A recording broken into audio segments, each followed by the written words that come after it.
Usai menyerahkan jabatan sebagai Ketua DPRD Kota Palembang kepada Zainal Abidin yang kini menjabat sebagai Ketua DPRD Palembang sementara, Ketua DPRD Palembang periode 2014-2019 langsung melakukan penyerahan fasilitas Ketua DPRD kepada PLT Sekretaris DPRD Palembang.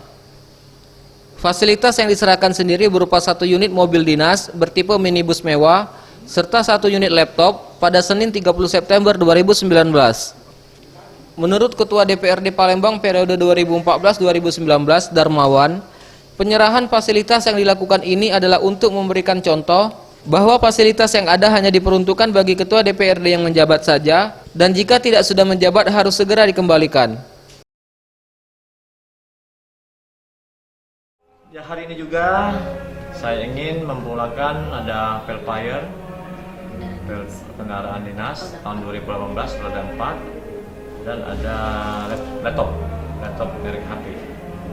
Saya serahkan juga pada hari ini. Memberi contoh Indonesia. Sementara itu PLT Sekretaris DPRD Palembang Faisal AR mengatakan mengapresiasi yang dilakukan oleh Ketua DPRD Palembang periode 2014-2019 dan ini merupakan contoh yang baik. Selanjutnya fasilitas 1 unit mobil dinas berjenis minibus mewah ini akan diserahkan kepada Ketua DPRD Palembang sementara.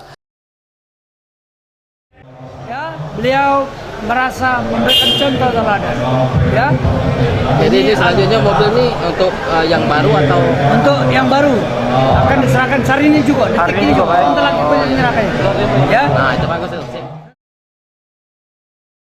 Tim Liputan Sriwijaya TV.